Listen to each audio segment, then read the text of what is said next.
If you like me, okay. If you don't like it, I don't care too. So I don't need Jesus, bro. Imagine if Jesus doesn't make everybody happy.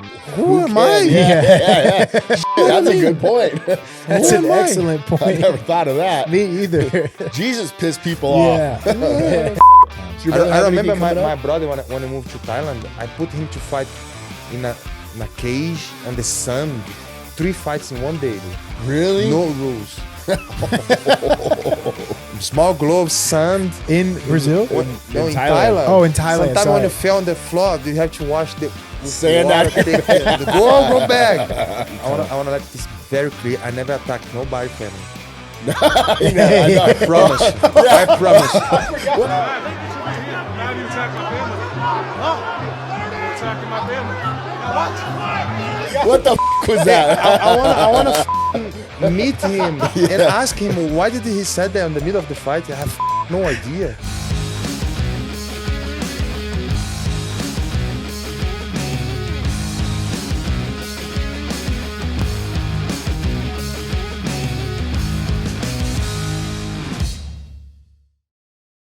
What's going on, y'all? Welcome back to another episode of Verse Us with Eric Nixick. He is Eric Nixick. I'm Randy Fainrich, and this is Verse Us.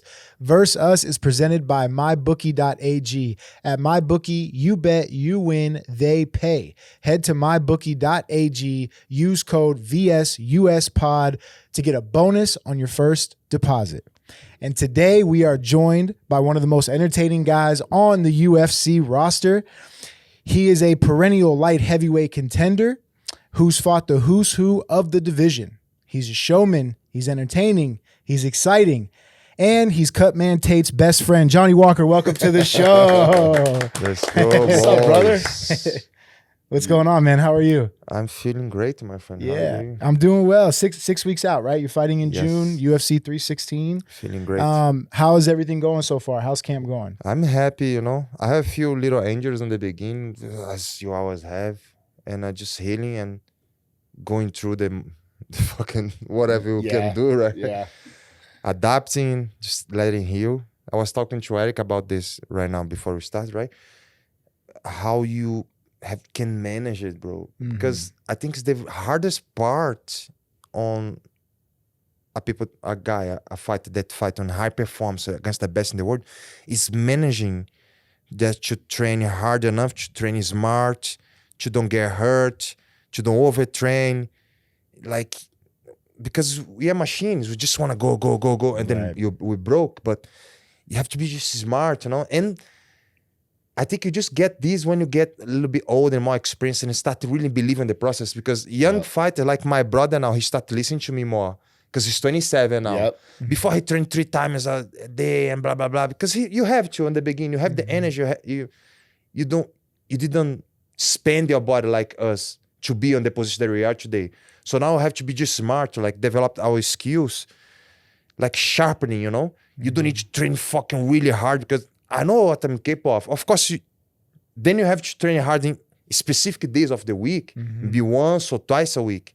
And the other day is just skill, bro. Skill because you need to have, as you always talk to me, you need Quality training. training. Yep. No loading and you learn fucking nothing. You need to connect your brain with your body and learn what you're doing. Yep. If you put too much, you can absorb and you just waste of time and waste of body energy, capability. Because too much and learn nothing, then like it's kind of put your work on the beam. Because when you do too much and you absorb nothing, like a lot of work put in the fucking beam. For nothing. Because you don't absorb that. Yeah, exactly. Yeah. Yeah. It's like those guys that do, or not just guys, but girls too, like that super alpha mentality. Sure. Like I get up at 5 a.m. and I do this and I do this and I do this and I do this. And it's like, yeah, you're doing all these things, but like, what's the for actual, what? what's the payoff? Like, What's the payoff? just because you think you're at, like, do you think being active means like you're doing something? Sure. There's that quote. It's like, how does it go? It's like, you can run in place all day, but you're not moving forward or something like I forget exactly how it goes, but it's like you're just running in place. Right. You're not doing anything. Right. You're just But moving. you also for have to nothing. fight against most of the fighter. We are a little bit level of autistic, right? Yeah. You have to You're on the fight against spectrum. we have some kind of expectant. And then my wife always complaining about me with this because I'm kind of a little bit hyperactive, you know. Mm-hmm. If you sometimes when you don't feel that you really work, you feel that you waste your time, you know. And I didn't did enough, and then when I don't put my body in the situation that I feel like I'm fucked, you don't need to do this every day, right? But if you don't feel fucked, you think I didn't did enough, and then you want to do. No, it doesn't work like that. Yeah. When you reach a certain level in your career, when you're black belt, you have like more than fucking 20 fights, you don't need to go as hard as a young guy anymore. You have a level already, so you have to sharpen your skills. A younger guy that don't have your level, he needs to fucking work hard because he's young, he can. He don't have as much injury, he don't have as much, like, our body have a fucking lifetime. Even when you win a fight in the first round, when you hit a guy, maybe you hurt a little bit your bone or something, you know? And you have to understand that when you reach a certain level, you need to understand your body capabilities and how much you can do. And you don't need to work as hard as you did before. Like, I remember when Glover became champion, he said, I just changed the way that I was training, and this is why I could be champion. He trained less. He don't really train. He's 40 years old. Yeah. He don't need to train as fucking 20 years old anymore. Yeah. He have the experience. He been through. He know how to do the thing. Right. He needs to sharpen himself to be able to do what he know what to do. Guys that don't have that much experience, they need to work hard and many times. Right. Guy that have experience, he needs to work less but more quality work. Yeah, I think you're right though. I think guys need to figure that out on their journey, right? Like young guys, like Ige, same way. Like guys, when you're young and you have the energy, they're gonna work so hard, they're gonna go into overdrive, and it's like, well, for what? Like, I don't really need to do all of this. I can get more quality reps. I can drill. I can take care of my body. You don't even learn, bro. Yeah, you don't even learn. Yeah. Dude, we have our pad sessions, and every time I text him after, I was like, that was so much fun. Because we just get to do so much cool shit. And I feel there's more value in what we get to do in those times rather than just do hard training and be done. You know what I mean? Yeah. How do you know that? Like, as a fighter or even as a coach, like, how do you communicate that to each other where you're like, maybe you want to push him one day, but he's like, no, I know I need to chill, talk or every vice day. versa. We talk every day virtually now. Like, how do you feel? Like, I know what he's like, what's nagging injuries. Yeah. So we just kind of call audibles on whatever, how his body feels for that day.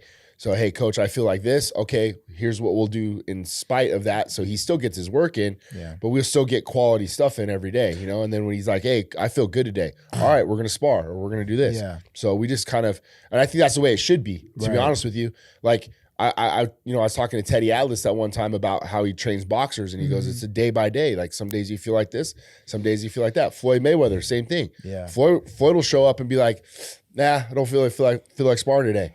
I'm just going to do pads. I'm going to do bag work, this, or this. Sometimes they'll spar 20 rounds, right? So I think it's all depicted on the athlete, especially at his level, right? Like, he's been through all that, so he knows better. So kind of as a coach, you kind of listen and you adapt and overcome. How do you figure out, we were just talking again before, like, how you figure out the right balance of like strength and conditioning, right? Could be 3 times a week or 2 times a week or 1 time a week, or doing more, Periodization. Is it periodization the name? Prioritization. Periodization. Like, you have like a timeline. So on the beginning of the camp, I do strength. On the middle of the camp, I do more conditioning and explosiveness. On the end of the camp, I go hard, like, but very short, you know, more explosive, more isometric. So the name of this all is you have to respect the period. I don't know the name in English, but periodization, the period. Period. Yeah. You know, like the timeline of it. Yeah, the timeline of it. And you prioritize those things. Yeah. Is that what you're saying? You have time to work a certain kind of power or train, you know. But one thing very interesting that I would like to say is there's a timeline for everything, right? Just for example, like me and I'm gonna give you the example that I know, like me and Michelle. When we get to UFC, like, we get a lot of bonus. Like, I have 3 bonus of the night in my first 3 fights. Like, Michelle's a lot of bonus, but when you get to UFC, you fighting guys maybe he's not ranked yet, and then you go there and you finish the guy quickly. But as you're moving up, you face other level guys. You have to keep bring your level up, But sometimes you're never gonna fucking finish the guy like you finished in the beginning. This guy is finish everybody so hard. But when you put 2 high level guys, it's not as easy as you did. Like, you been knock everybody out, but now you have a guy that's a high level. You're not gonna knock this guy out like you did before. The level's going up as well, and you were young before. So you have to understand the concept that you go into another level. Right. You're not gonna fucking knock this guy out. You can try, but he's hard. He's fucking he's good. Yeah. He's good. Yeah. He's not like the guy that you fought a few fights ago. You need to understand that level. You need to commit yourself more. Like, you need to do a same, like, I like to do, I don't want to say name, but imagine if you, like, you're young and knock everybody out and you feel so comfortable and confident, but when you reach a certain level, like, you have to take less holiday. You have to stop drink as you drink it because you're getting older and you get a high level. Right. You need to train different techniques because that guy that you fought, they don't know how to defense takedown. But now this guy defense takedown. Yes. So you need to improve yourself. Continue to evolve. Because you're going level, you're winning fights, you're going level up. This is why a lot of big prospect guys, when they don't understand this, they reach a certain level and they start dropping because they don't reinvent themselves. They don't you need evolving to. Yeah, keep because growing, if you're not, you cannot pass that level. And to your point, now you're putting yourself on the map.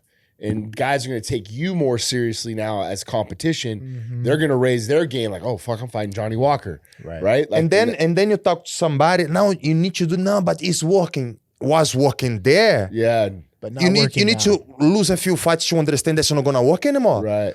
Was working there, but to keep working, you need to change yourself because people's watching you, they see your pattern, how you're fighting. If you keep bringing the same game all the time, people get ready for fight you, know? You always have to bring something new. You need to reinvent yourself because you're gonna arrive in a certain level. You're gonna fucking punch the wall and gonna come back because you need to learn how to climb the wall and jump, you know? You're not gonna break all the walls. You're not gonna go through the wall. You need to change yourself. What's up, guys? Thank you for watching the show. I appreciate all the comments, all the love, all the support. But if there's anything we can do better, if there's guests you want to see coming on, let us know. Put it in the comments. Tell us what we can do. Now, back to the show.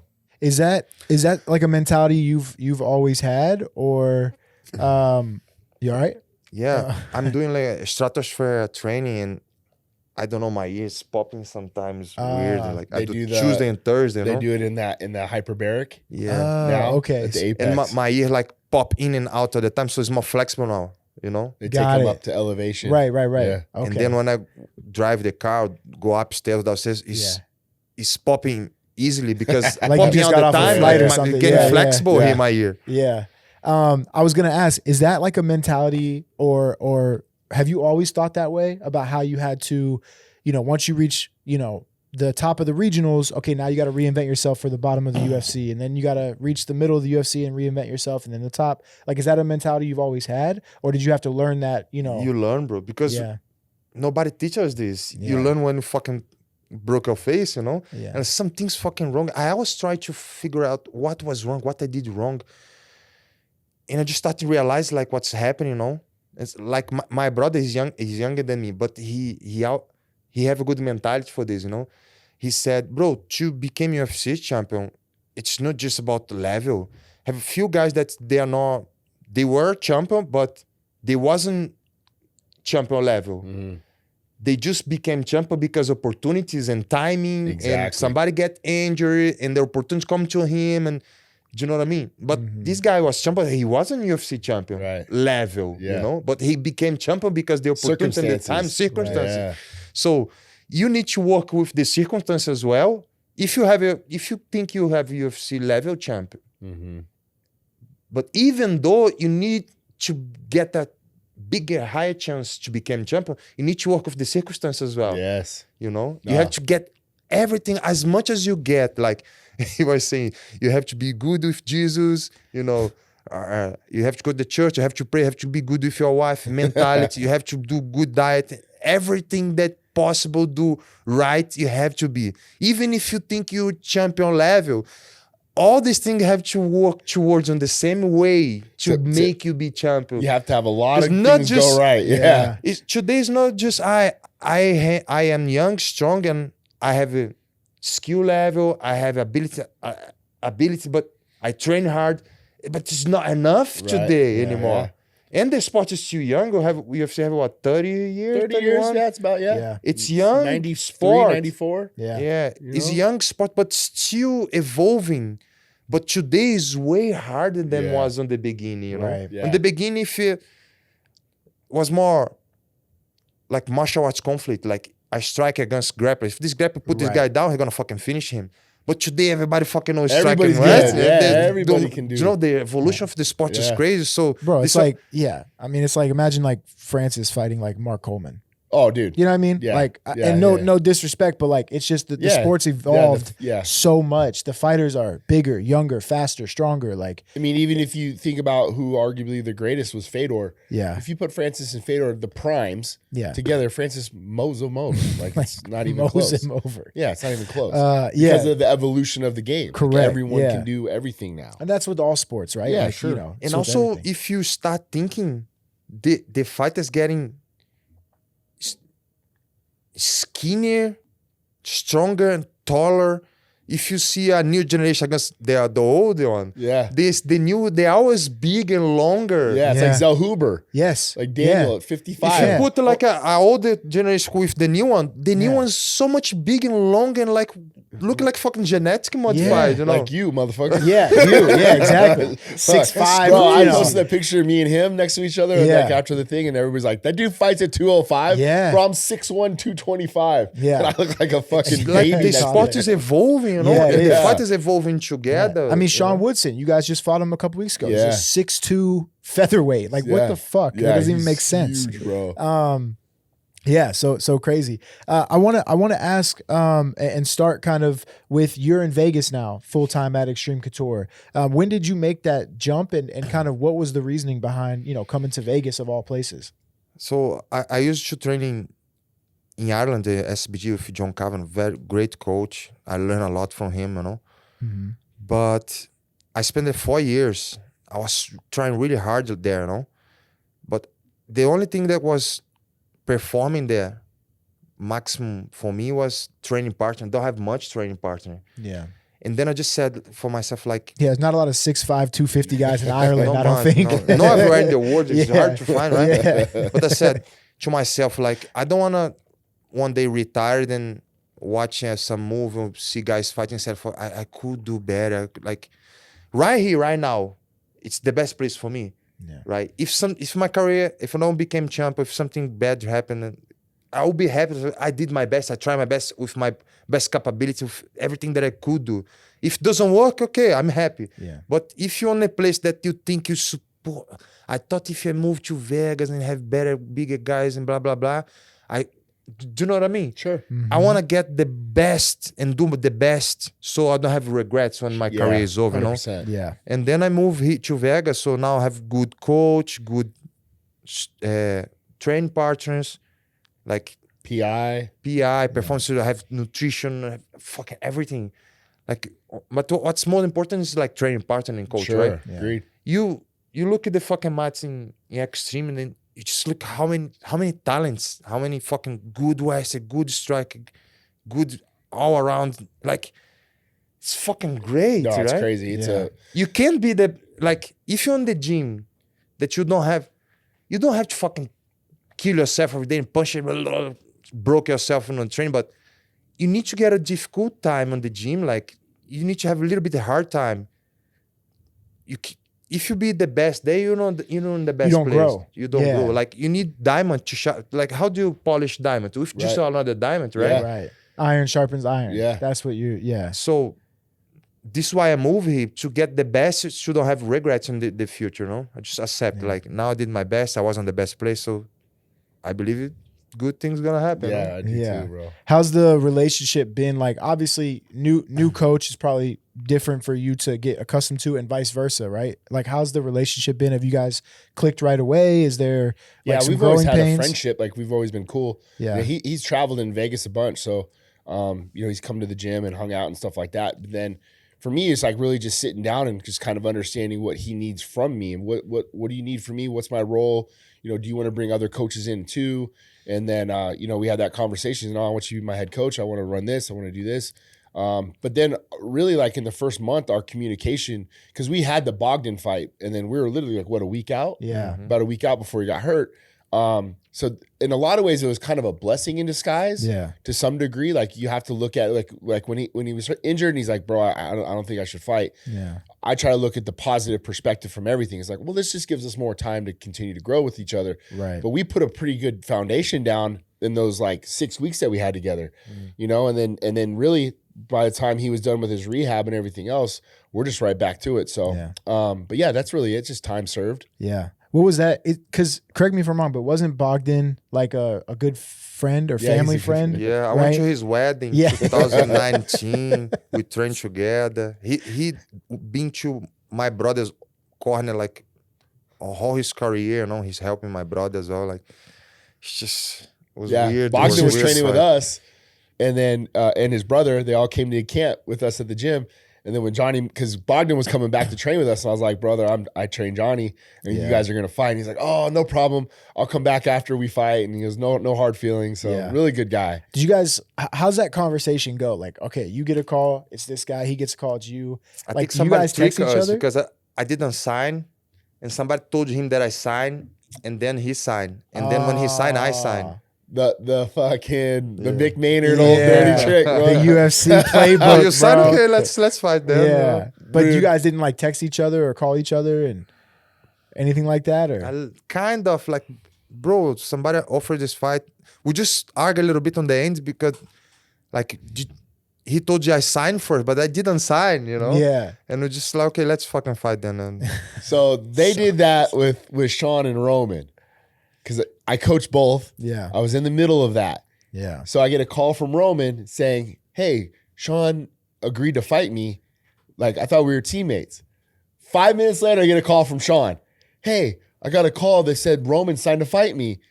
He's like, I thought we were all like, we were good. I was like, hold on. Yeah. Wait a minute, dude. I was like, nobody agreed to fight either of you. Dirty ass. It was Mick on the other line saying, dirty ass. oh, so-and-so said he would fight you. So-and-so said he would fight you. And I was like, oh, these fuckers. I was like, dude, that never happened. That's hilarious. Speaking of, Izzie just said publicly the other day, did you see that he wants the Sean rematch? Did you guys talk about it at all, or have you talked to him at all? Anything? I talked to Sean, but I didn't mean we didn't talk about the fight. Yeah, I just thought that was random. Like it came out of nowhere. I saw. Was he training with Goggins? Yeah, when he was training with Goggins. Yeah, perfect. Goggins of all perfect. people. Yeah, do your camp with David Goggins. Let us, and then we'll fight you. That's amazing. We'll see how that goes. Yeah, who's gonna carry the boats? Yeah, who's gonna carry the log over their head? So back to Extreme Couture. I'm curious, the energy and the stuff that you the entertainment value when you walk to the cage and in the fights and stuff. Are you like that all the time? Are you like that in the gym, or where does that energy come from? I think I was born with this charisma or way to live already. It's just my personality is like this. Yeah, I'm like this all the time, and I just realized that we all gonna die one day, so fuck it. Yeah. Let's have some fun. Yeah. That's a good point. There's one thing in life that you cannot run off is death. Yeah. So I don't know why people so scared of doing things and fear of what the other thing people gonna think of what you're wearing, what you're doing, what you're posting. Like, fuck it. I don't give a fuck. Yeah. Nobody pay my bills, They don't have to point nothing on me because if you like me, okay. If you don't like it, I don't care too. So I don't need Jesus, bro. Imagine if Jesus doesn't make everybody happy. Who am I? Yeah. Shit, that's a good point. That's an excellent point. I never thought of that. Me either. Jesus pissed people off. Yeah. Shit. Doing the fucking perfect thing, Yeah. Being nice and fucking doing miracles and teaching, and just people don't like it. Walking on water, and they hate his Walking on ass. water, So- turning water into wine. Yeah, I just live my life. One day I'm gonna die, have the best of it, And I don't live for myself anymore. I don't have ego, Yeah. I just live to provide for my family and make other people happy and laugh. Like my happiness comes from other people, not from myself, you know. Right. So this is the best way to live, I believe, and I'm doing, you know. Yeah. Did you expect like Twitter or social media to have the reaction that they do when you dance to the cage, you dance in front of Tate, you know, and he's like putting the Vaseline on and stuff? Like, did you expect those reactions like on social media, or is that just you being not you? really. It's just fucking. Sometimes I'm very Or Tate giving the face. How to say when you do things without thinking? Yeah, It's your personality, though. yeah. Right. Just do it. I don't know what's the outcome. Just hopefully You're just doing it's it because good, it's you know? you. Yeah. Yeah. Yeah. Hopefully it's good. But I like that, like you're creative also in the cage. Like your mindset is, you know, when I hold pads for him, I'll do something and I'll move to an angle, and then he sees something at his mind's eye or being creative in that moment, and he's throwing something. Right? Yeah, right? I think one of the best thing that you can use in a fight is your brain, bro. Yeah. Because when you're not focused, I lost a few fights like this because the first fight that I lost like this, and I realized that our beliefs and action have to be very confident, because against Corey Anderson, like I was in front of him and I was like feint, and I hold myself a few times. I have the opportunity to knock him out or to put him down or do whatever I want to do, but I didn't trust, I didn't believe, and I was like, go, don't go, and he go. Do you know what I mean? Yeah. So when you're there, you don't have to think what the guy is doing. You have to create, you have to be authentic, and you have to trust yourself. Yeah. Because if you doubt 1 second, you're already losing, bro. Yeah. He is gonna fucking create. We are all creators. And if you don't create, the other guy is creating. Right. And then you fuck. You have to trust yourself, go there and do your thing. If you're thinking too much, you're gonna react against his creation. You don't have, like, Instead of he's being winning proactive. already. Right. Yeah. Do you know what I mean? You cannot react. React is not authenticism. You need to create and make him react, and then you're gonna build on top of that. When you wait the guy to do things, you're gonna react, like, you're wrong. You're reacting against his creation. Right. You're losing. Do you know what I mean? Yeah. When you create and make him react, you always on top of the game. You create his react, so you on top. Like, he have to worry about what you gonna do. When you think and doubt yourself, you start losing the fight. What was one of your favorite knockouts in the UFC that you had, like where you felt like that? My second and my third fight. Serkinov?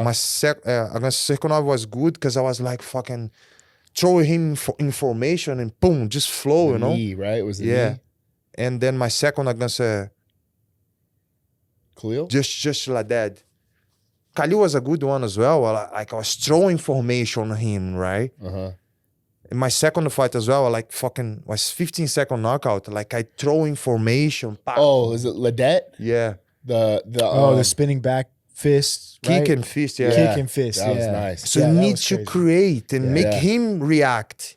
Because if you react against, I know that is level, but even though in high level guy, you're not gonna go there and knock the guy out, but you need to make him worry about what you're gonna do. Right. Because if you wait to him, he's gonna start creating. Do you know what I mean? Yeah, That's 100%. How that works. Yeah. Right. You want to be more proactive, Yeah. not reactive. Yeah. Right. And that's when you feel like you're at your best, is when When you're I'm just best, kind when of I'm doing free shit, flowing. you know? Free flow. When Yeah. you're moving, you fucking. Khalil was the elbow, right? Mhm. You got him Yeah. with the elbow? Yeah, Khalil was the elbow, which was a great win because he's been, Yeah. he's been Yeah. doing really well. Aged well. He's fighting in, where the fuck are they going? He's fighting- Azabuka? Hazabukistan. I don't know. One of the stands. Yeah. Well, we were No, supposed Azerbaijan. Azerbaijan. Azerbaijan. That's what I said. Azerbaijan. Yeah, that's what you said. Yeah, sure. Yeah. We were supposed to go there, right? Is that where we were supposed to go originally? Because they had his book somewhere, and then Where is that? That's O'Malley and Devalishvili too, right? is in Jersey. Oh, is it Jersey? Yeah. Oh, okay. Yeah, but Prudential Center. or again? initially Yeah. that they had his book for that, and then For they moved him to Jersey. We're like, Azerbaijan. fuck, Yeah. They don't want to go to Baku. yeah. That's a long ass flight. Fuck, I I'm bet. sure. So yeah, so obviously that's just who you are, entertaining this and that. Is that how you always were, like as a kid, like, you know, growing up Brazil, like were you always just kind of this like class clownish, you know, charismatic type of kid? Yeah, a little bit, because I like to be authentic, you know. But I didn't know what the fuck authentic means back then. But I was just like fucking playing, you know, playing football. I draw a lot to put out my creativity, you know. I draw a lot. I watch a lot of movies, Dragon Ball, like cartoon stuff. What was your favorite movies growing up? Like martial arts movies, or? Yeah. I watch a lot of Michael Jackson as well. Yeah, of course you did. That's how you get to dance. A lot of fighting games and fighting movie, like fucking. That one that I was really into when I was young was the Street Fight. Street Fighter, with Jean-Claude Van Damme. Oh yeah, He was fucking so strong. He was so plasticky that when he was, you know. So I think that was a lot of things like this kind of move that inspired me to be a fighter. I was play as well, like fighting play. I didn't know what the fuck I was doing, but I like the fighting game, you know. Yeah. For my personal life. How old were you when you started getting MMA? I think 21. 21. Oh wow. So that's kind of late then, right? Late. Like that's late. Were you in Brazil when you got into martial arts? Yeah. Yeah. What was your first martial art? Muay Thai. Muay Thai. And 1 year later, Jiu-Jitsu. So kind of together, Muay Thai and Jiu-Jitsu. You know? Yeah. Yeah. And what was the reason? Just to get energy out, or was there a specific reason that you people wanted invite me, you know. I think you're good, you big, you long, you should practice this. I think you're gonna be good. Like people invite me, just start. You know, I was like to the conflict, you know, the fighting. And I was. What were you doing at the time? Like, were you in school? Were you working? In school and work. I was working. I think building houses, you know. Oh, construction. Yeah. Wow. Fucking hard work. I remember I was fucking. I wake up because I was tall and skinny, right? I woke up 5 a.m. Went to the gym to lift weight, and then 7:30 or 6 to 7. 7 I was having a little breakfast and going to work, like fucking throw bricks and doing fucking cement and stuff, like hard work. You know? And then student night time. And then between this, I was going to the gym as well in the morning before, you know, and then people started inviting me to do martial arts and jiu-jitsu, and I just went through and I enjoy and learn quickly stuff, you know. I think I was born to do that shit because I wasn't good, but I learned quickly, you know. Yeah. That feels natural for me, and then I just start doing, you know. How old were you when you had your first fight? It was 2013. So 12 years ago? Yeah. So how old are you? 33. Yeah, 21. So 21. Yeah. Crazy. Oh, so you had a fight quickly. Yeah. Right after you started training. Training because I dive into deep I end. stepped in for a guy that he get hurt. So I fight. Let's fucking go. Yeah. And how was the experience? Like I knocked the guy out. Built for this shit, baby. Let's go. And he was hooked right there, huh?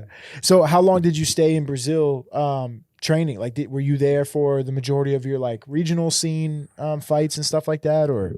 I moved from Rio to Curitiba where I start training, shoot the box and all the gyms there, get more experience, you know. Mm-hmm. I think I stayed in Brazil on my career for 2 or 3 years, and then I moved to Scotland. Then what made you go to Europe? Just I have no idea, but just opportunity. My coach was going to be one of the coaches, going to be a head coach in a gym in Scotland, and he make a proposal for the guy. Like, if you sponsor my fight, I go to your gym. And then we went through. Yeah. The guy started sponsoring me, paying like fucking. He promised you, I think, 1,000 pounds, but after the first month, he just pay like 400 pounds. Like, oh shit! And then he said he's gonna give everything, like food and blah blah blah, a lot of shit. He cut everything for the half.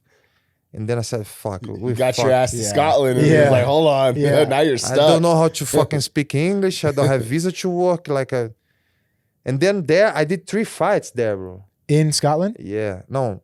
When I was in Scotland, I fought in UK, in Southampton, a heavyweight guy. But before I get the belt in UFC MMA in London, I knocked the guy out. He was number 3 or 4 or 2, I don't know, in Europe back the day. Austin. I knocked him out. Then 1 month later, I fought heavyweight. And 1 week after, I fought a light heavyweight. I got another belt in Belgium. And then I became number 1 in Brazil and in Europe. Then I got the opportunity to fight in contender series. And then I got to UFC after. Wow. Yeah. Did you, when you were in Curitiba, did you go to any UFC events? Were they there at that time or no? No. Oh, okay. Because that was where Stipe beat Verdum for the belt. That's right. It was 198. And that's when Cyborg made her debut too. So I didn't know if you were down there for that or living there at the time. I don't think so. I think I that was hear about it. I 2000 was in Curitiba. I think I was there, but I didn't went to Arena to That was watch nothing, 2016. yeah. It's too expensive for me. And Yeah. Yeah, that was a stadium show too. They did Was like it? 40-some thousand. No shit. Yeah. Yeah. Yeah, I didn't go. Verdun lost. Yes, Stipe. He was. I remember he was with fucking a little fucking mask thing. You know. The face. Yeah. Yeah, he made his face and they had the little cutouts and everything. Yeah. So when you're in Scotland, you're fighting throughout the UK. You don't speak English at this time. You're learning English I was as you're learning. there. My best teacher was Duolingo and Tinder. Because I have fucking Tinder. 100 matches on Tinder. I'm not saying I'm a very handsome guy, but I was like a gringo there, right? Right. The girls like a guy that is different that Right. they see They every day. see I was every very day, different the fucking blonde guys there, you know? Right. And then my greetings get really good because hey, how are you? What you doing? What blah blah blah, no? And Duolingo, Tinder, my English fucking 3 months I was fluent, bro. Yeah. Practicing a lot. Women will make you do that, bro. Yeah, the power of pussy, bro. It's crazy. That's right. Yeah. So then you win your title in Europe and you get the Contender Series spot. Are you at Kavanagh's gym at this point? Or are you No, still it's just fucking going around. Bro. nomadic? Yeah, just moving around. I was I moved from Scotland to Southampton, and then I signed with UFC, then I make a first training camp in Thailand, and then I make 3 fights and I hurt my shoulder, then I moved to Thailand again to leave for 6 months to recover the shoulder, and then I moved to Russia to do a training camp against Corey Anderson. Then I moved to Canada to train Firas Zahabi. And then I just moved Man, so you were much. around, huh? Yeah, 2020 I moved to Ireland. Got it. Yeah. Okay. Why Russia for the Corey Anderson fight? A Russian coach, like my brother coach today, he went to Thailand and visited me and then invited me and we just go. People was inviting me, I was just fucking going. You just go, huh? Yeah. Were you in Moscow or St. Petersburg or? Yeah, Moscow. Moscow? Yeah. Oh, wow. Dang, that's crazy. It's probably hard to like get some like stability with like a training program if you're moving that I was much. the first or- fight in my family. I didn't know what the fuck I was doing. Yeah. There is nobody to guide me, you know? Right. Just fucking Yeah. I don't know That's what the probably fuck a I was huge doing. resource for Wagner now because you've been through all that stuff, you know? Yeah. So for It's a good experience, you know. I was learning a lot, but like you can see that now my brother doing kind of bad. He don't have as much skill that I have. He's Sure. big and like athletic skill. He's good, he's fucking good. Yeah. but Yeah. he's doing better than me on his career because he have me as a Resource. kind of Guide, mentor yeah. guide, you know. Yeah. Yeah. I have no guide, bro. I was just fucking my own laboratory, doing my own shit, see what's work, what doesn't work. you Yeah. know? No mentor, no really good head coach. Just fucking. Trial by Just- fire. Yeah, trial by fire, man. Yeah. That's the best way to learn though, Yeah. I feel like sometimes. Your brother I have anything remember coming my up? brother when I moved to Thailand. I put him to fight in a cage on the sand. 3 fights in one day, bro. Really? No rules. Small gloves, sand. In Brazil? No, in Thailand. Thailand. Oh, in Thailand, Sometimes sorry. when you fell on the floor, you have to wash the Sand water, out. go back. And then we beat the guy. Oh no, tell that you want to fight again. I want to fight. Who want to fight me? No way. It's crazy. Does he have something coming up? Not yet. Not He yet. can't wait to fight. He's training every day. He's just waiting, you know. Yeah. Where's he train out of? He's here? He's in Russia. Russia. Oh, He he's live in Russia He still. have a Russian wife. He married there, you know. Oh, he's Russian. Yeah, he's Russian He's now, Russian bro. now. Yeah. Russia. He's cool, bro. I like having him out. Yeah, Yeah? he's a good dude. Yeah. Has he come out? Has he come out and trained a little bit? He's done few 2, times, yeah. Yeah. 2 or 3. But Awesome. like, but his last fight was at the Apex, yeah. Yeah. So like he'll come out like 2 weeks maybe to get Yeah. acclimated and come out and train. And then the one fight, him and Bogdan came out for like 2 months. Oh, really? Yeah, when Bogdan fought Ryan Spann. So Bogdan was out Ah. at the gym and Okay. they both were out and training a bunch. So Yeah. And then I think Wagner ended up fighting Tafa? Tafa like short notice kind of. Yeah. Is that when he heel hooked him or whatever? Yeah, yeah. I won a lot of money on that fight. I won a lot of money. How? You know, someone maybe has said like he had good jiu-jitsu and wrestling and Tafa didn't, and maybe bet this. And so I did. Maybe gave him a little tip or two. So I did. So let's go back to the beginning with UFC. So Contender Series, you get the call. What, like, again, at this point, you have no blueprint, no mentor, like you said.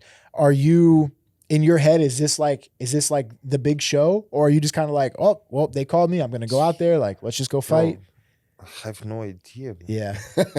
I don't know what the fuck I'm doing here, but let's fucking go. I have nothing else to do.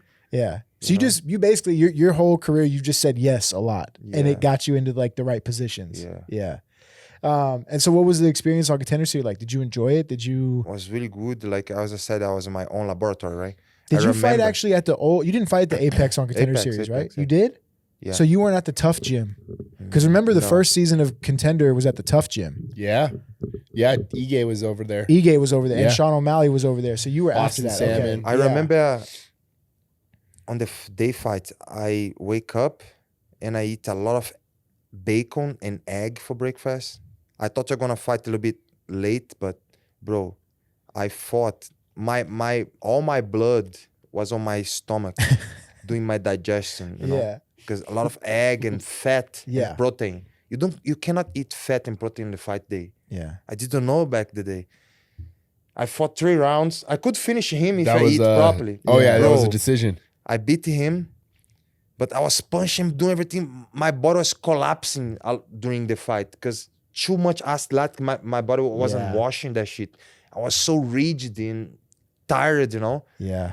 And I get so sick after the fight. My lips get white. And I was feeling so fucking sick. Oh, from the sodium, from the bacon and stuff? Like probably, Bro. And then I throw up so much after the fight. And then my collar come back like, fuck, I feel alive now.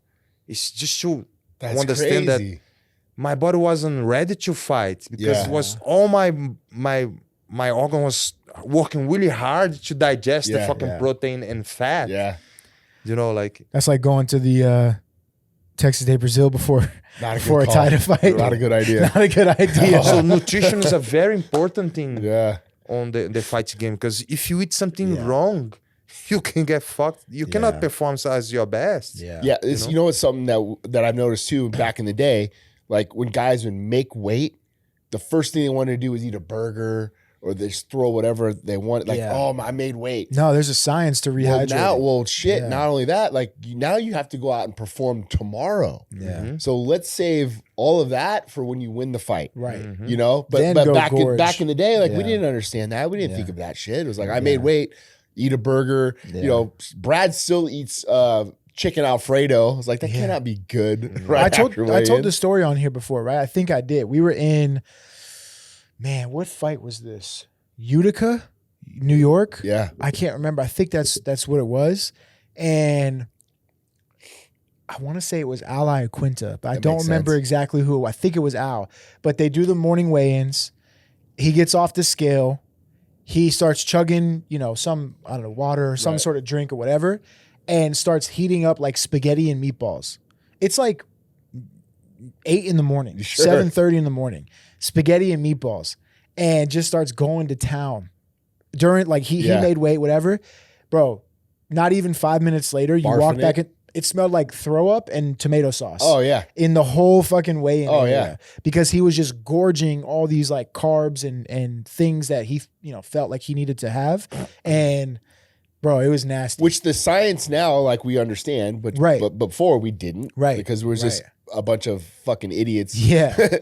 Or people who had been doing it. The sport's so young. Right. The sport was so young, there was no experience now. And the PI was relatively new at that time. Sure. And so like these guys were used to doing it a certain way.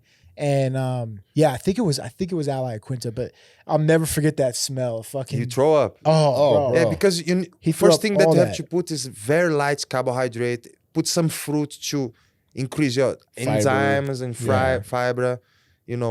To prepare your stomach for the first meal. Right. You cannot just put your first meal for like a lot of spice and and sauce and no. Oh, But the rehydration part has become just as important as the weight cut.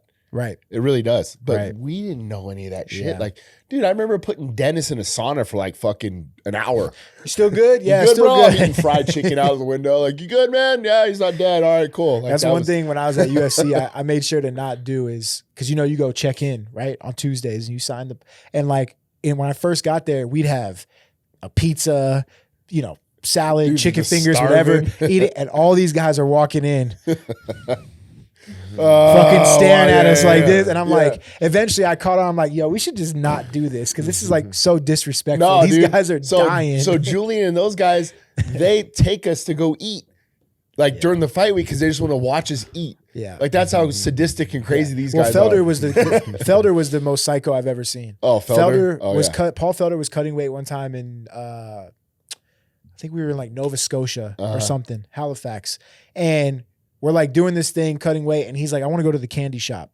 And he wanna literally walk just walked around. through Yeah. a chocolate bakery and candy shop and was like just smelling Smell. candy. And I'm like, you're sick. Like you're psycho. yeah. He's like, no, I love it. I'm like, that's torture. That's just pure No, torture. dude, we're to, in like, Miami and smell. Julian's wants to go to all the bakeries. Yeah. We're just walking around and he's just Smell smelling good. and looking at them and everything Do you do else. that? Are you like that when you Bro, cut weight or? I don't give a fuck anymore. Like, Yeah. I realized that my body is just for the job. Like, even after on holiday, I don't even like to eat trash anymore. Yeah. Like, I'm just fucking psycho now. I Yeah. just want to perform, doing everything to live longer, live healthy, get better for fighting. Like, I love dessert, but Sure. I don't eat sugar anymore. I just have honey in my house. The only thing close to sweet is honey for me. Yeah, So right. when I have a dessert, I put some Greek yogurt, fruit, and honey. This is my dessert. Yeah. Like, I just want to perform. Like, you have to Yeah. be a little bit psycho to be in good level. Yeah. You have to live different. If not, the other guys doing, they probably had 1% better than you and make difference in a high level. Right. You don't drink much at all, do you? Not really. I drink, but I don't like to drink. I don't like what the alcohol does on my Yeah, body. I kind of psycho like, no, this is gonna dehydrate my organs and blah blah Sure. blah. I think but if you wanna have fun, of course. Like Yeah, last time right. I went to Monaco for my sponsor David, his own Sprite Aviator, on his birthday, and he brought shisha. Hookah. Is a drinking from. Where's Merab from? Oh, shisha the drink?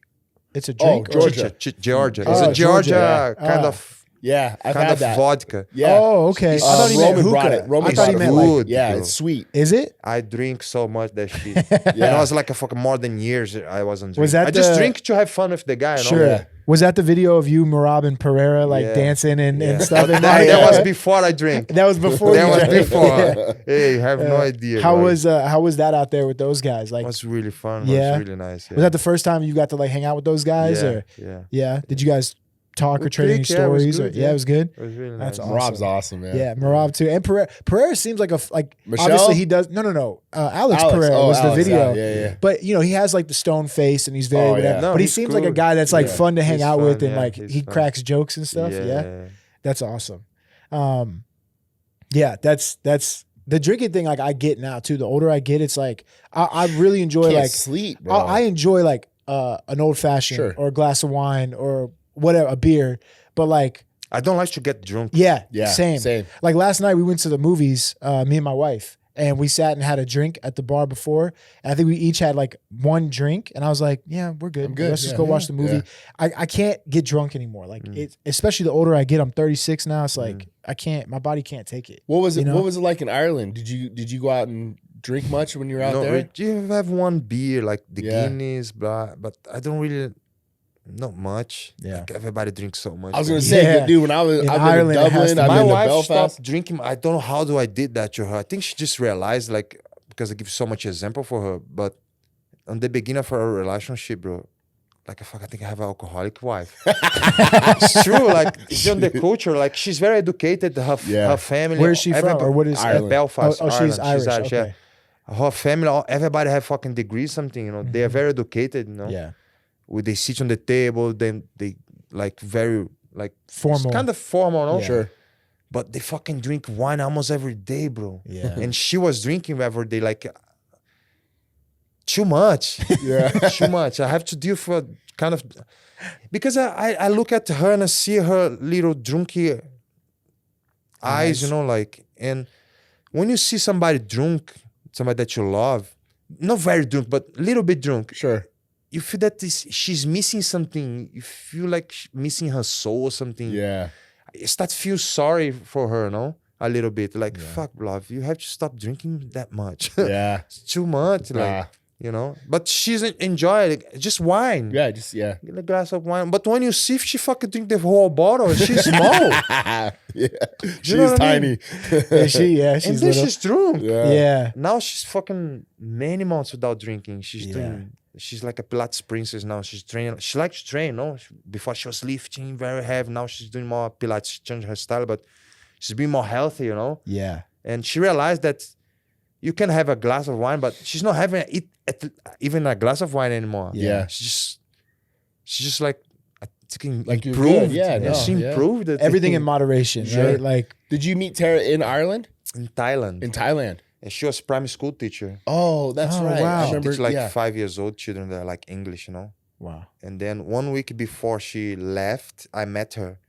And I thought, she's the one. Yeah. That's awesome, bro. What year was this? 2019. Oh, wow. Before I went to Russia. Mm. Then she went to Russia to visit me. She went to Canada to meet me. And then we moved to Ireland together in 2020. And how far was she from where she grew? How far were you guys from where she grew up when you lived in Ireland? Or was that the same city? No, I was in Dublin. Oh, okay. And she was in Northern Ireland, Belfast. Belfast, Like 2 hours drive. Yeah. Okay. Yeah. It's crazy difference too. Belfast and Dublin, like the cities. Well, is Belfast Different Northern currency as Ireland? well. Right? Belfast is technically Northern England. Ireland. Northern It's Ireland. UK. Yes. UK come there and conquer. Yeah. Like people Yeah. don't really like much, you know, because Yeah, there's a lot of like Oh, bro, the big turmoil there. Yeah. Or like, you know, butting heads of, Oh, yeah. of all that. Yeah. I worked with a couple guys that were based in Belfast. When I went to England for some of the boxing stuff I was doing, and I would just ask him, like, I'm not trying to be, I'm ignorant, but I'm not trying to be Yeah, you're disrespectful. trying to learn. And he was like telling me the whole story and all kind of stuff. So yeah, you if you want to really know, you put an Irish T-shirt flag, go to Belfast, and I'm gonna find out. do It's that. kind of like this. It's Yeah. fucking Protestants with Protestants and Catholics, right? Catholics. It's just bullshit, bro. It's Yeah. crazy. Yeah. It's beautiful, bro. Yeah, Dublin was. I've heard. both of them. I had such a good time in both. Yeah. You know, and that's such a underrated thing about our job is we Yeah. get to see the world for free on the promotions dime. Yeah. You know what I mean? Like we get to travel and see, and It's dude, nice. I love it. Yeah. How much has being a dad changed your perspective on your MMA game or life in general? Yeah, I just want to come back home safe for my baby, you know? It's a little piece of yourself that you give life, you know, you create, and you just see he's learning, improving every day. You get excited when he's starting doing new things. It's just give him more purpose. Yeah. You understand what life is about. You don't care about, like, before you have a baby, ask somebody that he's not dead yet. Yeah. Change this baby nap. He's like, Yeah. no, I don't want to change nap. Take it shit. Imagine put your finger. When you have a baby, you don't care. Yeah. You just feel love and you feel like, fuck, I don't want to see my baby dirty. Like, Right. you put your finger on the shit, you don't care, you know? Like, Yeah. no, it's my baby, I'm going to clean it. Yeah. You don't make it bad faith. Like, no, you just want to clean and Mm. look after it, you know? It's just make you more mature, evolved, you know? Yes. Yeah. Evolved you. How old is your son? He's 10 months now. 10 months. Wow. Yeah. That's awesome. How old yours? Cash just turned 8 months today. 8 months. 8 months. You guys Yeah. are pretty close Yeah. together. And Yeah. Is that your first one? First, Yeah, same. he's cute, Same. man. It's really Yeah, nice. yeah. Like, you see another human being growing, learning. You just want to do everything for him, you know? It's the best. It's the fucking best. He's the happiest baby too. Like every Yeah. time you see him, Kyle's like just smiling and Smile. Yeah. loving it. Yeah, he's That's great. the best, man. Looks like his mom. Thank God. Yeah.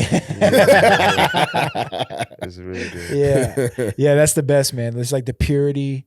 Like they just don't, all they know is just like happiness and hopefully, because you know, you're being good parents. I think still, it's the but- most motivating thing as a parent or an adult is just like it changes your perspective on life. Number one, by far. but it motivates the hell out of you just to be the best you can be for your child, you know, and anything and everything. It's that kind you of do. for yourself because he's Depending you. on you. He Yeah. is you. Yes. Yeah. Yes. And you die for yourself Yeah. because I don't care about me anymore. Right. Yeah. I care about him, but he is my little me, you know? Right. And it's kind of a breakdown of ego. Before you just the man, blah, blah, Yeah. blah. But now I'm not the man anymore. Like I do everything. Like I'm a pussy now for him. Yeah. Yeah. If I don't want to, if this guy talk shit, I don't want to fight him because I want to get safe home for my son, you know? Right. I don't care about this guy. I care about this guy. Yeah. He's my little one, you know? And Yeah. I do everything for him now. What's up, guys? Get on the sports betting action by going to MyBookie.AG. At MyBookie, it's easy. You bet, you win, they pay. MyBookie has over 150 bets for you to choose from anything from fights, hoops, football, prop bets, minute bets. It's all there. Head to MyBookie.ag and use code VERSUSPOD. Not only will you get a 50% bonus on your first deposit up to $1,000, you'll also get a $10 casino chip. That's a lot of money there. I've seen large parlays cash for less. Every once in a while, like, you know. Again, head to MyBookie.ag and use the code VERSUSPOD. You bet, you win, they pay. Now let's get back to the show. Everything to set an example to make them see. I was talking to my wife the other day about this. It feels like for me, probably for most parents, I would assume, but it's almost like a do-over, you know, for like your life. It's like, okay, I'm going to like do everything that I wish I would have done. I'm going to do it for this kid. I'm going to do now. better. Yeah. I'm going to do it better Yeah. for this kid. Like all the things in my life that I feel like It's kind of a didn't go the restart. right way. Yeah, exactly. To exactly. do better. Yeah. Exactly. I need to do better now. Exactly. For him. Yep. Everything you think you did wrong in your life or the bad stuff in your life, it's like, okay, now I know what not to do or what to do to make sure he or she never sees that or feels that, you know, or do as best you can because life happens. Well, it's obviously, just like the way you're talking about you being an example for your brother. yeah, Right. In the MMA game, like things we've gone through, things we've lived through, those experiences, we want to obviously share with our children, but Yeah. and help them navigate through all the pitfalls that we had. Yeah. Like even with my athletic career and things like that with my kids. Yeah. Hey, do this. This is what I did. This is where I messed up. You know, and you hope that doesn't repeat themselves because we went through those experiences for them, right. in the way that we're trying to help them navigate. Making me, I like my dad, you know, but he's making me realize how scumbag he is. Really? Because on the beginning, he didn't want to give much shit for me. He didn't want to like register me, give me name and stuff in the beginning. Today, I fucking, you know, he's very proud, like, because I'm the first guy to speak English to get out of the country of our family, you know? Yeah. Like, he's proud of me today. But on the beginning, he said, no, I can't have a son now. Told my mom, I can't register him.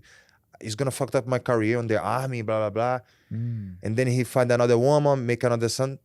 Of course, my brother, we're a different mom, you know? I love my brother and everything, but I realized like he was cheating my mom and stuff like that. No, just make me realize like I don't want my son being through what I've been through. Just make me like, imagine if I do shit, my wife wanna divorce, and another guy raise my son growing up without me. Like, how do my dad could do this to me? Right. And make me realize that I want to create my son and raise him. Like, I'm going to do everything right. Should what happened to me don't happen to him.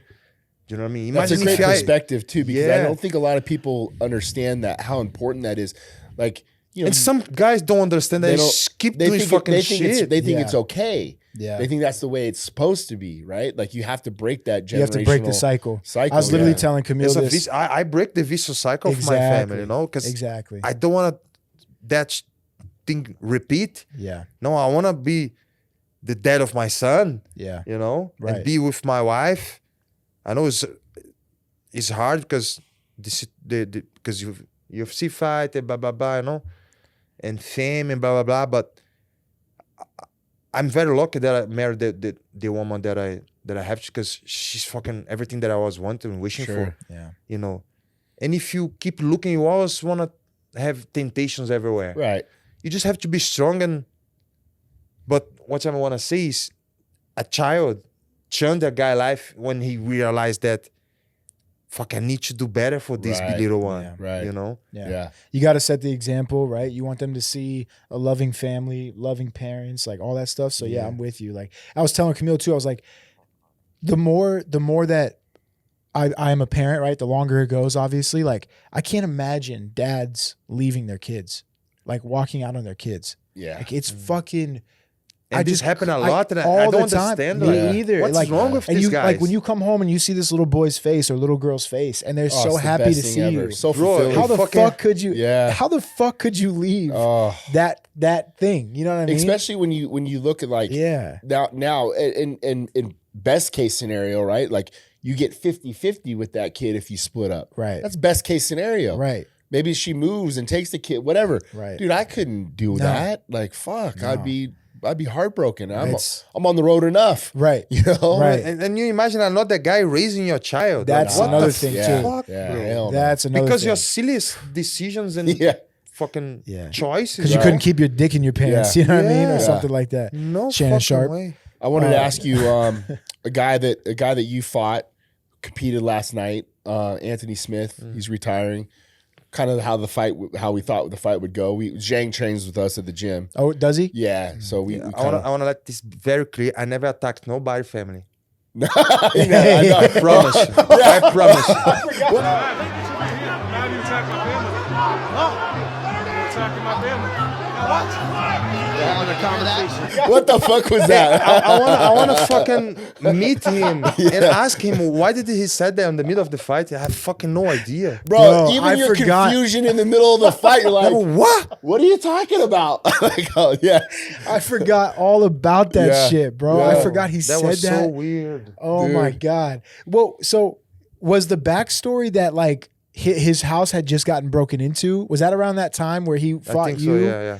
And I think that like, because I feel like I heard him say this in some interview or somebody said something where he was like almost having PTSD in the moment of the fight with you. And was like seeing the intruder, but through you. Me, yeah. And he was like, you try to take my family or break into my house. It's not funny. We shouldn't laugh. I know, but it's fucking Yeah, hilarious. he have a great career. He fought the best in the world. You know, he have a lot of fights. Almost 60 fights, right? Yeah, man. Yeah. His body been through a lot. You know. Yeah. And one thing that I noticed, like, is that he didn't check kicks, bro. Yeah. He started losing the fight because the guy started landing the fucking kicks on him. Like, just fucking put your fucking shin to his kick, you know? Yeah. We literally, we were talking. We need to evolve to keep in the game. If you don't evolve, like, guys gonna go through They're you. just You gonna hit that keep doing the plateau, same thing, and then though. you go, yeah. We were talking to Zhang a couple weeks ago when he was in camp. We're like, you gotta throw calf kicks at him to see if he's even evolved and learned how to check him or deal with it. The first thing Zhang comes out and does, Right. hit it 3 times right to the calf. And we're like, fuck, you know. Yeah. But yeah, dude, I totally forgot Dude, about me that too. one. My Me favorite too. was your face. You're like, what? Like, what the fuck are you talking about? Was it in the middle of the round? Yeah, it was like Yeah. one of the rounds, second round maybe or something. I don't even know. But Crazy. He said, I'm mad that you attacked my family. And what? what like did it even register to you like right away, or did you have to like wait a second and be like, did he just say I attacked his family? Like, I was so focused on the present moment that I just like, this is not part of this moment. This is not part of what's happening here now. yeah, Then this was surprise. Like, what? yeah. Let's fucking fight, bro. Fucking, I don't know what you're talking about. I remember I told you when he called me when Roman took the fight short notice. And Anthony? Yeah, and he was kind of mad. He's Oh, like- when he was he's like, upset you that- didn't tell me. Yeah. I was like, tell you what, and he's like, Yeah. I'm fighting Roman. I was like, well, I'm the first to find out. Like, Yeah. I didn't know. I had no idea, bro. He was like pissed. I was like, I don't manage Roman. They tell me who we're fighting. I didn't know that. Yeah.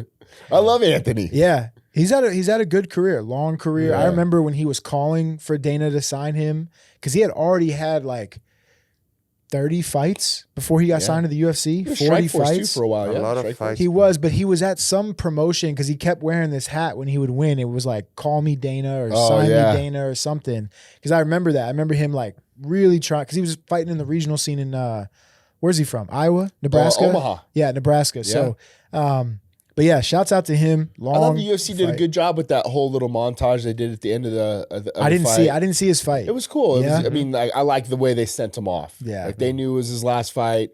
They gave him his moment. I thought that was really classy, and it was cool. Yeah, I didn't watch last night. Gary won, right? But I saw clips. He was like almost out of there in the 5th round. He fought very smart. Very smart, yeah. Very smart.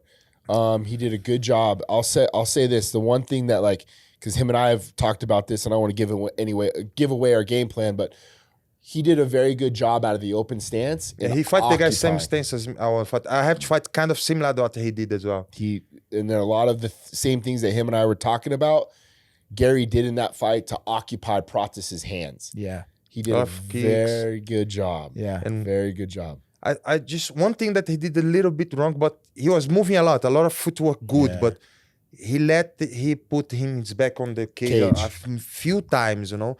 If Pratas was a guy that would shoot, that would be a perfect moment to shoot, but he wasn't shooting, but he was more striking, right? More striking, yep. But you have just to be very aware where you getting close to the cage, like the black line. You have to fucking get out of there, you know? Because we've seen Pratas get Radke out in those areas. And Leech was in the That is the cage. place that you get knocked out. I've been there a few times. I've been knocked out there. I don't want to be there anymore. Never.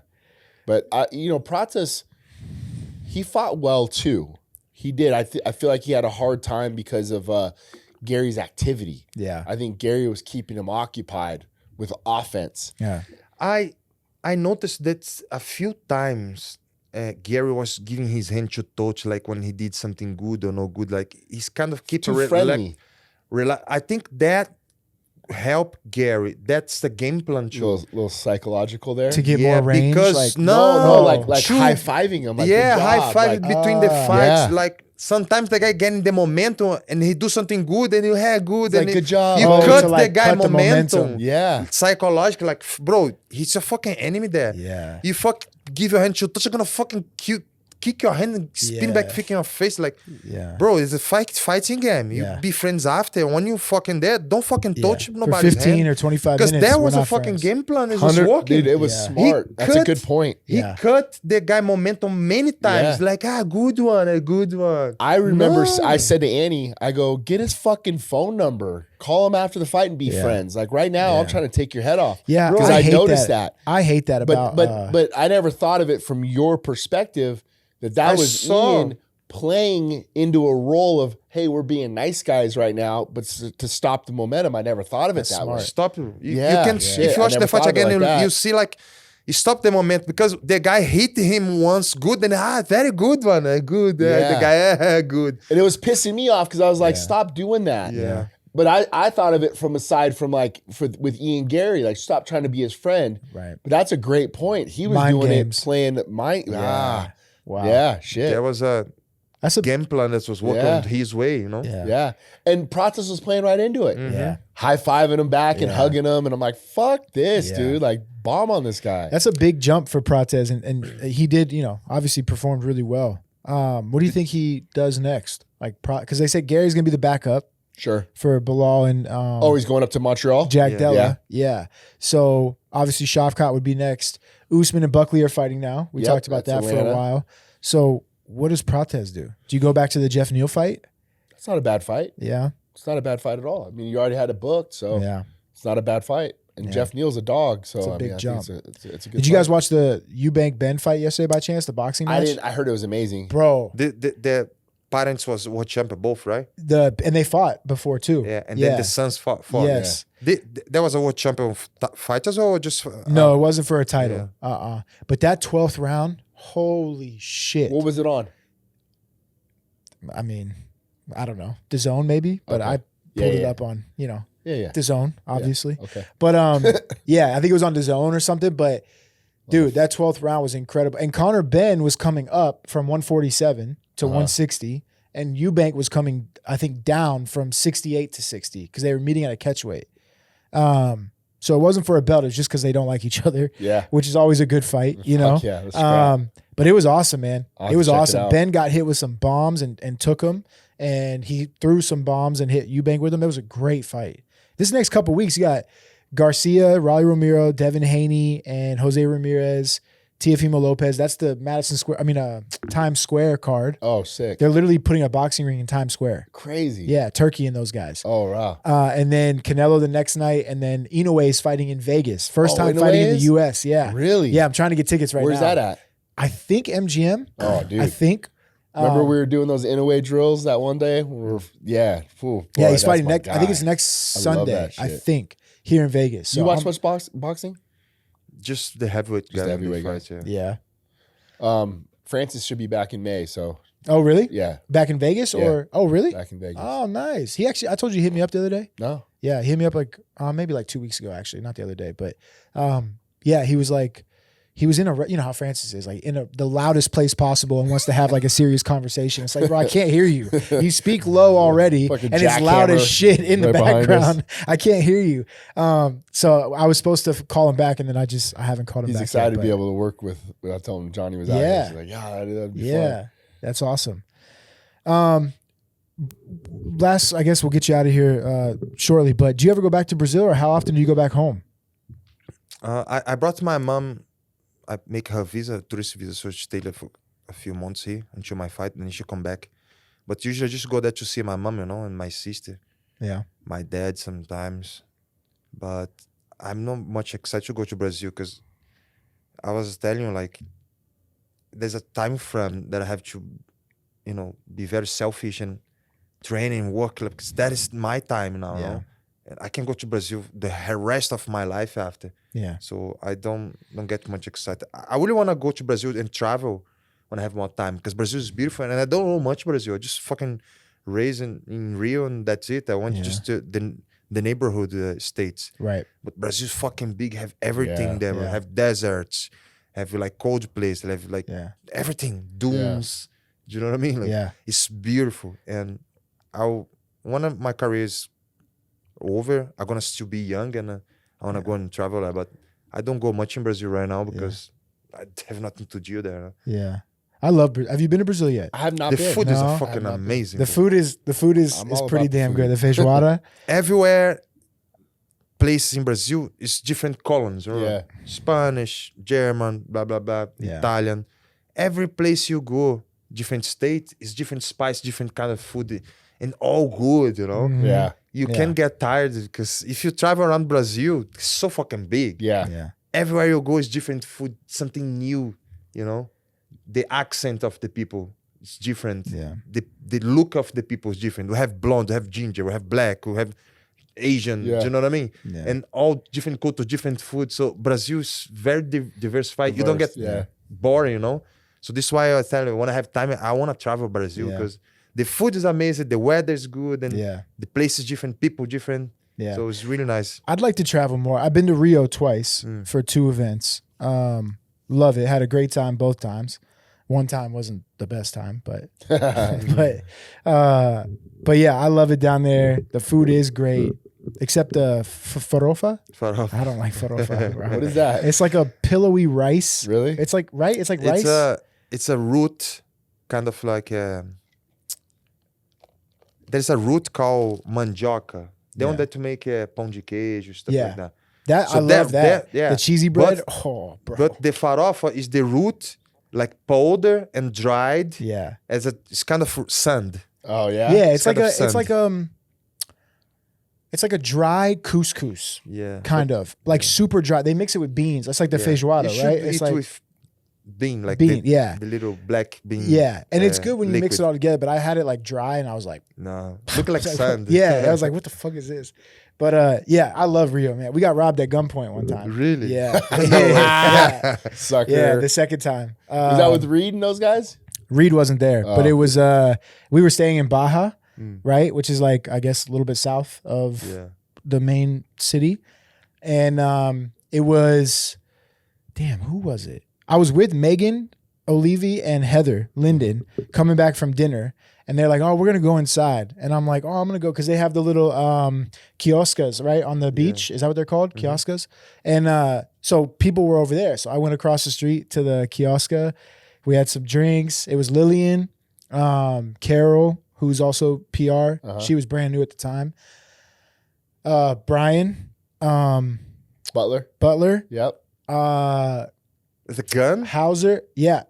Three guys. Christian? 2 had a gun. Christian Hauser, me, Matt Radmanovich. If you remember him, he used to work at PR. Yep, I remember Matt. They see gringo, they see money, man. No, but wait. So yes, but we were with Lillian from PR and Carol from PR, who were at the time. Lillian was actually just about to move to the US to do PR here, but she was still living in Rio at the UFC offices. So we were with like 3 Brazilians, 2 of which worked for UFC. PR. So I'm like, we're good. It's like 10 o'clock at night, but I'm like, we're good. Like we're with Brazilians. Like she's talking to the guys at the kiosk, ordering everything for us. We're having beers. Great. Music's going. Everything's great. And all of a sudden, like 11 o'clock something, 11:30, the music cuts off. And we'll kind of all notice. And Lillian in Portuguese says like, put the music back on or whatever. And nothing. And so she kind of goes to get up and turns around, and it's 3 dudes walk up. 2 of them have guns. 1 of them has a knife, and they just start yelling in Portuguese. And, we don't Lillian and Carol do, but we're all just sitting there like frozen. I'm like, what? And Carol, bless her heart, bro. I don't know if you know Carol, the PR lady from Brazil. Carol, you know Carol, yeah? Mm-hmm. She has like the wherewithal to like start translating. Mm-hmm. Like, instantaneously in English. So they're yelling and she's like, okay, they want your wallet and your phone. So take out your phones, blah, blah, blah, this and that. And so they go around and guns are in all of our backs, like each one. And so we pull out our phone. I had a work phone at the time, so I gave him UFC's phone. Yeah. I was like, here you go. Here's UFC's Smart phone. Man. I didn't have my wallet on me, or at least I told him I didn't. Right. But I just had like my ID and like some real. Is that the cash, right? Real. Yeah. Some real in my pocket, but I didn't even reach in, and they didn't pat us down. So I just gave him my UFC phone. I said, that's all I got. Hauser had his passport taken. Lillian had her bag. They took Lillian's bag, and it had her papers to go to the US to start working in the US in her bag. So it was like her passport, her papers, all this stuff. They snatched her chain off her neck. Yeah. They like ripped it off. They took everybody's stuff, and we're all just like sitting there. There was actually one kid that was in fucking equipment that like, I'm not giving you my phone. I'm not going to give you my phone. I don't have a phone. Like trying to be tough guy. Right. I'm like, bro, I will whoop your fucking ass if we get out of here. Like just give him the phone. And it goes off in his pocket, and he has white shorts on. So they see the screen. They'll lighten up. Yo. So like they fucking like push his back of his back and reach in his pocket, take his phone, all this stuff. And bro, like clockwork, car zooms up. They leave, hop in, and go, and all of us just get up and run right across the street. And fucking security was out there. Kenny, remember Kenny? Kenny, yeah. And Joe Williams and all these guys, and it was a whole thing. Hunter came. They were staying at a different hotel. Hunter came, was like, hey, if any of you want to go, because the next week was Chile, Santiago, Chile, right. Kamaru Usman and Damian Maia. Yeah. And so they were like, if any of you want to go home, you don't have to go to the fight this weekend or go to Chile next weekend. A couple guys went. I stayed. Then Brett Okamoto broke the news that night on Twitter and was like, a bunch of UFC employees just got robbed, blah, blah, blah. Luckily, no one was hurt. But the craziest part, the best part of this story, like 2 days later, the guys, I guess Thiago Santos had like a Boys and Girls Club or some sort of charity, something in the area of the favelas that he grew up, something like that, right? And a couple days later, Joe Williams gets a call that all they took was our cell phones, and they returned everything to like the doorstep of his like charity in his favela. With no explanation. And apparently they saw Lillian's UFC badge and knew we were with UFC, and I guess had like respect for Thiago Santos or some sort of something to him. Gave it all back. And they gave it all back. Nice. They kept our phones, the phones, whatever. They gave back the passports, the jewelry, they returned everything. And Joe Williams and some other security had to go into the favelas and go grab it and bring it back. That's crazy. It's the wildest, it was the wildest 48 hours, dude. It was crazy.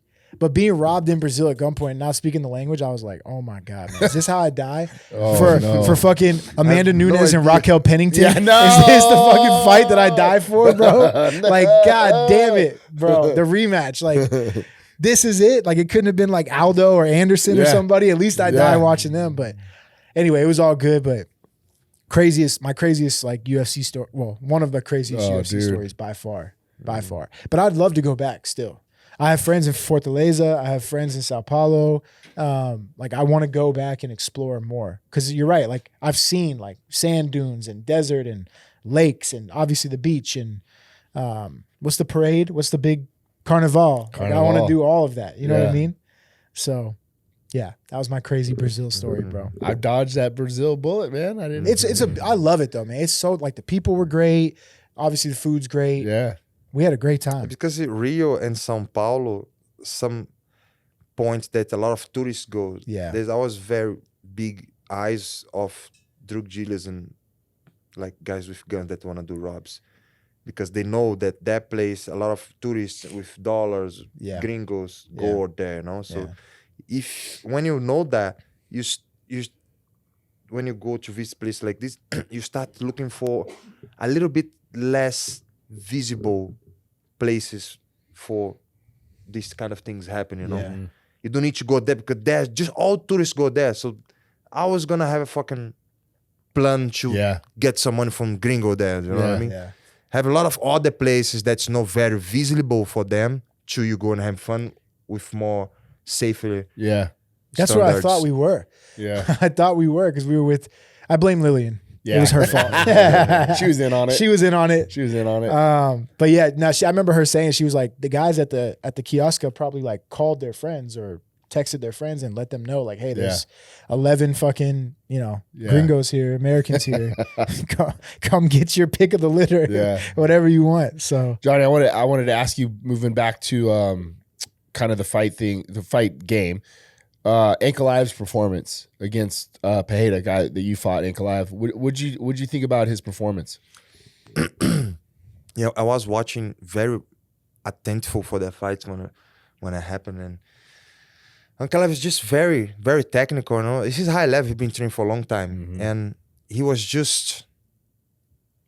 good. You know, I fought him twice. My second fight, I beat him in the first round because you have to go put pressure on him. No, but I wasn't on the level to beat him yet because I lost. Right, one little mistake. He's so good that one little mistake, I step wrong on the kick. I should kick and bring my foot back and stay in my stance. Because in my stance, he couldn't touch me. I was beating him. I was safe. He never landed nothing good. But when I kick and make one little mistake, put my foot on the front, stayed more square. He grabbed me, punch, and knocked me out. Like, fuck. One little mistake on that level that I'm telling you, like, Ankalaev is that champion level, no? Yeah. And one little mistake can change the fight. So this is what I'm telling you, like, you can knock a lot of guys outside of the rankings, but when you get there, you need to bring everything together to fight that guy. It's a fucking fight of your life, you know? Right. And Ankalaev against Pereira was two very high level strikers, you know? And then you don't want to expect one gonna knock the other out quickly, you know? I wasn't surprised that Ankalaev was able to hang with Pereira in the striking. Yeah. At all. I think I text you or we said on the show, I thought Ankalaev was going to knock him out. Yeah. Because especially in that second round, you could tell, at least from my perspective, Ankalaev was like figuring out Pereira's like rhythm. Sure. You know? And he touched him in the second round. Yeah. And he kind of wobbled him and got him on the cage. He did a really good job of taking away Pereira's lead hand. Yes. He did a really good job with that. Just occupying and grabbing. And, you could tell he was getting frustrated because that was his hook, that was his jab, and he didn't really have a good rhythm off of that. Yeah. And then Ankalaev kept getting closer and closer, and then he touched him at the end of the second. And then I thought he was going to stop him. But Pereira made some adjustments. I think he won the fourth round. Yeah, I think so too. Because the third round he was still Ankalaev, and then he won the fourth fight. It was a close fight. The rematch will be interesting. I still kind of think Ankalaev stops him though. Yeah. In the rematch. Really? I do. Yeah, I just think he I think if you want to be champion, you need to. You're such a good athlete on that level, no? And you can learn, you can try new stuff. And if you want to make the fight a little bit difficult for your opponent, you should mix a little bit. Yeah. You see, you can get George St. Pierre example, he was such hard guys to fight because he mixed so much. Yeah. He have good striking, good wrestling, good jiu-jitsu. And then developed into a if you great mix wrestler. everything, Yeah. I agree. It's hard to fight guys like Yeah. this. Yeah. So I'm with you though. Like, if we can go out and reel 3 wins off, this division is so like Oh, kind of shaky. Like it's just you're shallow. Right that, yeah, it's shallow. Yeah, but it's good blood. It's or new blood. Interesting names. Yeah. You go out and get 2-3 good wins, puts you right in a position to go for a fight for a title. Definitely. You know. By the time you fight, it'll be almost a year since your last fight. It will be a year. It'll be a year. Yeah. How do you kind of like approach that? Is that like a good time off for you? Have you been like obviously had a little injury as well? Like has it been good for you to kind of have this extra time off to because I reset? adjust my life for my career, you know. I moved to Vegas. I took my time and see documents and stuff, you know. Yeah. And then I don't like to be that long, active, but it is what it is, you know. It's just time that's happened, and I just accept it, and I get for my point of view was a good, you know. I learn, I improve a lot, I train a lot, and then I believe it's a good time to come back. Yeah. And I wanna keep active, you know. I wanna get the most of my career, so I wanna fight if God bless me 2 more times this year, so 3 times this year, you know. That would be awesome. What are you thinking? Like fall and winter, like September, December, whatever, or something? bro. Yeah. Yeah. That's awesome, man. I'm looking forward to it. I'm looking forward to your I return. don't need a holiday. Yeah. Yeah, you said you could have a holiday after you're done. I think that's probably a good thing, good point to wrap up on. Fighting in 6 weeks, right? 5-6 weeks by the time this comes out. I'm looking forward to your return, man. We all are. Let's go. I'm looking forward to seeing how this works. Like, I want to see this dynamic. You know, I want to see These 2 crazy guys. Yeah, no, but you know what I mean. Like, it's 100%. You know, you. I've had a blast, man. Right, and you are very meticulous when it comes to kind of the X's and O's of MMA, which there isn't any, but you know what I mean. Like, Yeah. you're very meticulous about the technique and stuff. So, and you, like you said, you're more free. You feel your best when you're free flowing. So I want to see how that kind of harnesses together, right? The technique and the X's and O's with kind of we have a saying. We say chaos and order. Yeah. So like we organized chaos, right? Yeah, but calculated chaos. Calculated chaos. But like it's really opened my mind and eyes as a coach. Like it was like even when I got to work with Uriah Hall and his creativity. Yeah. And then, you know, being able to see what he's able to do and really just give him paint. Just, hey bro, here's some paint. Let me see what you come up with. Yeah. You know, and have some fun. So yeah, every time we get to work together, I'm always texting him right after. Like, dude, that was so much fun. Yeah. My brain says otherwise because he's kicking the shit out of me. But It's enjoyable, right? yeah. Yeah. No, it's been a lot of fun. Awesome. Thank you for coming on the show. Really appreciate having you. We'll have to have you on again after your fight in June. Of course. And yeah, good luck and good luck with the so rest of much. camp, and we'll talk soon. Yeah. Let's go. Thank you, guys. Awesome. Well, that does it for another episode of Verse Us with Eric Nixick. Please make sure you like and subscribe on YouTube. Leave a comment below. Let us know who you want to see on the show or any questions you have for the show. Also, make sure you download the audio version of the podcast anywhere you get your podcast, Spotify, Apple Podcast, Overwatch, any of those places. And lastly, please make sure you follow the show on all social media at VSUS Pod. For Eric and Johnny, I'm Randy. We'll see you guys next time.